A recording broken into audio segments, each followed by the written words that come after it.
Hello and welcome. Today we speak with a man who began his career as a truck driver for Coca-Cola in Mexico, only to become the CEO of that company in the country and later transform into the president of Mexico. When Vicente Fox won the 2000 elections, he broke 71 years of one-party rule and ushered in a new era of Mexican politics. From his vantage point, he provides a unique perspective on relations between the United States and its neighbors and between the US and the world at large. And now that he's out of office, he remains active on the global scene and has recently published his memoirs, Revolution of Hope, The Life, Faith and Dreams of a Mexican President. In the book, the former president chronicles his life journey, offers his opinions on the upcoming US elections, discusses his differences with President George W. Bush, and argues for a different perspective in the American immigration debate. Mr. Fox joins us from his ranch in Guanajuato State in Mexico. And sir, it's good to have you with us. It's a pleasure. Thank you very much for your invitation, and good to talk to all the audience. Thank you, sir. I have to start by asking you, your book, Revolution of Hope, it's a very candid book. It's considered very direct on many things, from your relationship with the US and President Bush to your own personal life. When you wrote the book, who were you writing it for? Who was the main audience you had in mind? Was it Mexicans, or did you have someone else in mind? Well, yes, the book pretends to be very frank and very straight on addressing the message. The message is addressed, number one, to US public opinion, because I think there is a lot of misunderstanding on US public opinion about the issue of immigration. And number two, the book is addressed to my paisanos, to the Mexicans that are working there in the United States, that are part of that economy and part of that society, and that make an enormous contribution.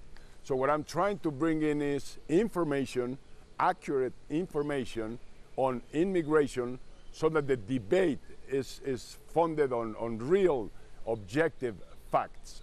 Well, Mr. President, as you know, on this show we have viewer questions coming in, and on that issue I have to ask you one that came from Barbara Hilt in Amesbury, Massachusetts, here in the USA. I hope many citizens of El Norte will read this important book, especially all candidates for the US presidency. I agree with you that the US building a wall to try to keep out poor, hard-working Mexicans will cause more hardship and suffering for Mexicans and Mexico's economy, and ultimately our own, meaning the USA. Who will pick our agricultural produce and do so many other back-breaking, low-paying jobs to maintain America's higher standard of living? And I wonder on that side, sir, you've said once or twice that your view on immigration is similar with President Bush's. And I wonder how it can be similar when, again, as you say, building a wall is crazy, in your opinion. Well, I get three questions out of here. Number one, related to the need to bring in information for US public opinion, but also for media and governments in the United States, because the debate is really misleading what is going on there. A lot of facts are not being considered. And now that candidates are on the road and US is on campaign, on election campaign for the presidency, more need for accurate information. For instance, I hear sometimes Barack Obama speaking about closing borders and even questioning the trade agreement that we have between Mexico and United States. He is not really well informed, because United States will be the big loser if we eliminate that trade agreement, because United States has benefited considerably from the opportunity of investing in Mexico and the opportunity of having Mexicans working for their economy. Number two, what I gather from the comment that is being made is the importance of the electoral process right now in the United States, because there's a lot of confusion, and at the same time, this media lords, I just have to call them like that they impose their opinion on US public citizens and US public opinion. And they are misguiding people, because they are very xenophobic, they're very aggressive against immigrants, without understanding that that nation, United States, would go into a severe economic crisis and social crisis if it were not for the work of all these migrants in the economy of the United States? Who would pick the apples? Who would construct the roads and the homes? Who would participate in the service economy? Major Bloomberg in New York just stated recently, a month ago, that New York would collapse if it were not for the immigrants working in that city. Well, sir, I have to ask you, if you look at these issues you've raised, the way the US is protective about its own jobs and so on, in reality, do you think Americans see Mexico as either an opportunity and a resource, or perhaps as a challenge and a problem? How do you think Americans really regard Mexico and Mexicans?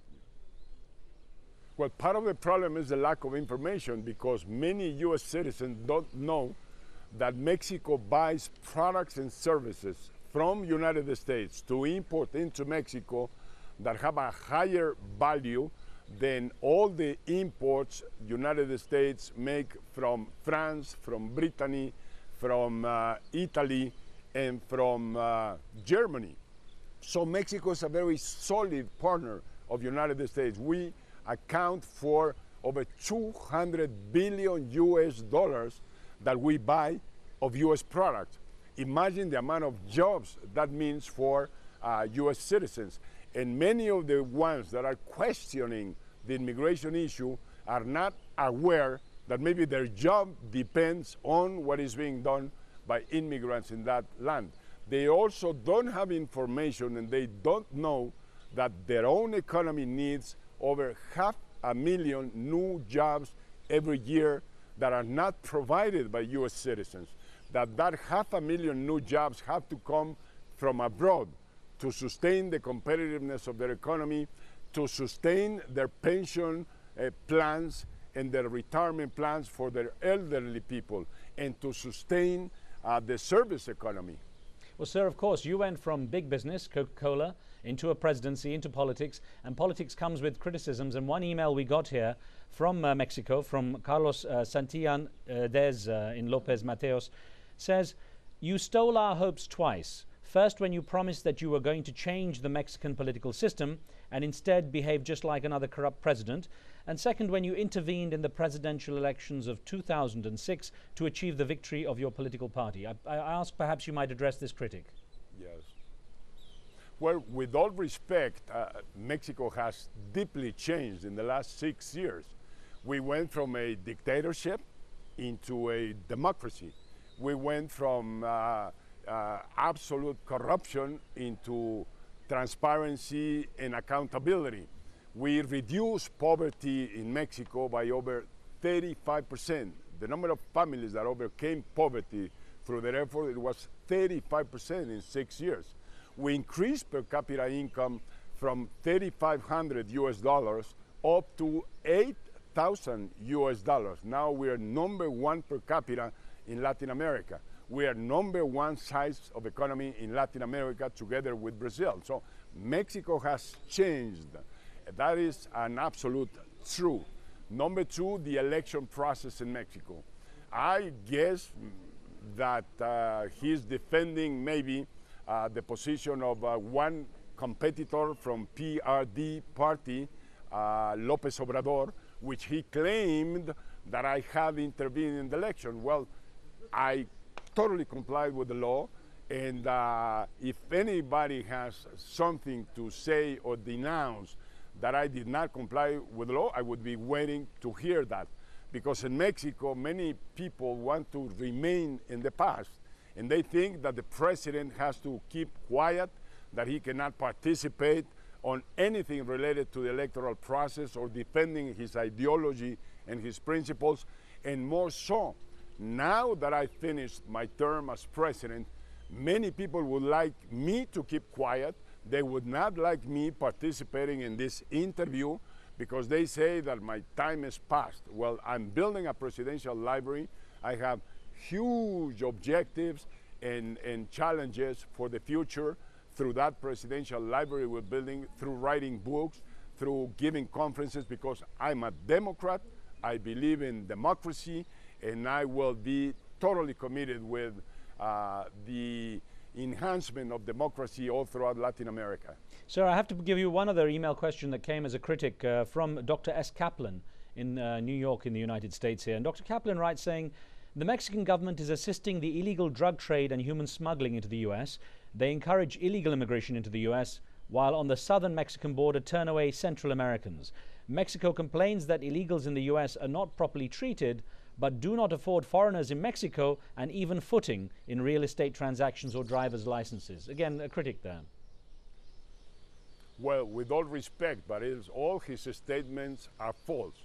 First, number one, Mexican government is not promoting our people to go out of Mexico. We will be, I'm sorry to say the word, we will be stupid by promoting our people to go out of our nation when it's, for a nation is the richest thing that you can have. Number two, they go there because they have a job there, because the U.S. economy needs them. It's not that we're sending them out there, it's that they are calling them to service the economy on jobs that U.S. citizens don't want to take. For instance, on the crop harvesting fields of vegetables, or the harvesting fields of apples, or the construction industry in everywhere in the United States, or the service industry, or the nurses that are needed on the health industry of the United States. And it's sarcastic to say it, but who is building the wall? The wall is being built by Mexicans, because the others, U.S. citizens, they don't want to take those jobs. So it's a complementary economy, the Mexico and the United States economy. And number three, Mexico is doing its job. We're working hard to build up the jobs that we need. Presidente Calderón, which is about to be the best president that Mexico has had, last year he reached about a million new jobs for Mexican people. The Mexican border with the United States is at full employment. Places like Laredo, like Tijuana, like Reynosa, like Ciudad Juarez. So we are doing our part. We want our people at home. We need them at home. And what we need is a partner in the side of the United States, a partner to reduce drug consumption in the United States, because drugs cross to United States because the consumer market is in United States. And that's a problem for Mexico, having such a huge drug consumption, and that huge amount of money that comes out of drug selling and consuming in the United States is used in Mexico to bribe officials. But Presidente Calderón, as well as I did, we're putting the toughest battle in a war against organized crime every day in Mexico. I was going to say, sir, of course, 2008, a big election year for the U.S. And as we wrap up the interview, I have to ask you, when you look at what might come ahead in the White House, we had, for example, Mike Huckabee, one presidential candidate, using the assassination of Benazir Bhutto in Pakistan as a justification for why perhaps immigration here, including Mexicans, should be controlled. What is your expectation for the next resident of the White House and how it might affect the relationship with Mexico? Yeah, my expectations at the moment is worry. I worry a lot the way they're carrying on this debate. In trying to gain votes, they're willing to sell their souls to the devil. I think that electoral processes, fortunately, at the very end, when you come to government, you have to moderate your sayings. You have to change many of the foundations of your proposals that you made campaigning, because otherwise it's very worrying what they are proposing in the States. I will repeat, the U.S. economy will break down, will have severe problems in competing with China, with Asia, and with other parts of the world if it were not by the immigrants that they have there. Where are going to be the CEOs of Intel, which is a Hungarian? Where is going to be the many brains that have come in talent to the United States that they would not come with that wall that is being built there? At the very end then, what I tell United States is a big mistake building that wall. It's not up to the democratic standards of that nation. It's not up to the freedom that United States has promoted throughout the world.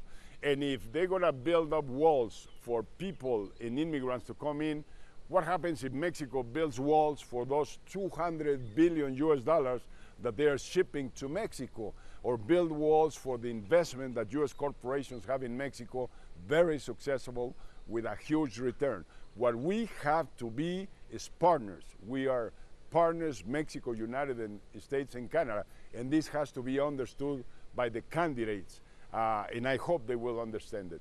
So I have to ask you one thing. As people look at the influence of the United States around the world and also in the Latin American region, I return to Hugo Chavez. In the case of his helping the release of hostages by the FARC rebels in Colombia, to what extent is that perhaps an indication that he's starting to gain a greater influence in the region, that he has the kind of regional influence that people like the US might worry about?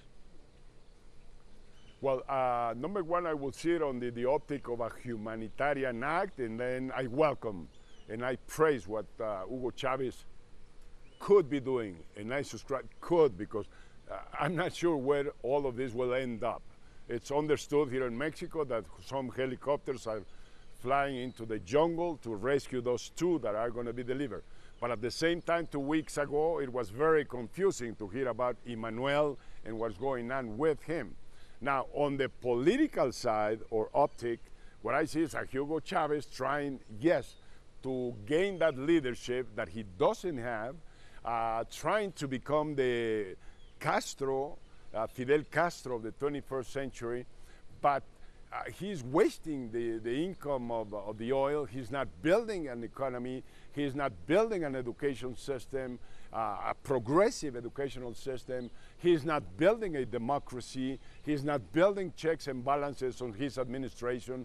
He's taking money personally and putting it in Brazil, or putting it in Argentina, or bringing it to Mexico to support campaigns. One day he will have to come to the term of accountability, and in a democracy, I think that he will have severe problems on explaining what he has done with the oil money there in Venezuela. Well, Mr. President, there we have to leave it, I'm sorry to say. Vicente Fox, thank you very much for joining us there from Mexico, sir. A pleasure. I invite everybody to read the book, Revolution of Hope. All of these ideas are right there. And please be aware of this center, presidential center we're building, through which we'll be promoting these ideas. Thank you, sir. And thank you for being with us. Next week, we come to you from Madrid in Spain, so make sure you do tune in for that. Don't forget, if you have any thoughts about pressing issues around the world, you can send your emails to riz@aljazeera.net. We'll see you next time. Street Talk is next.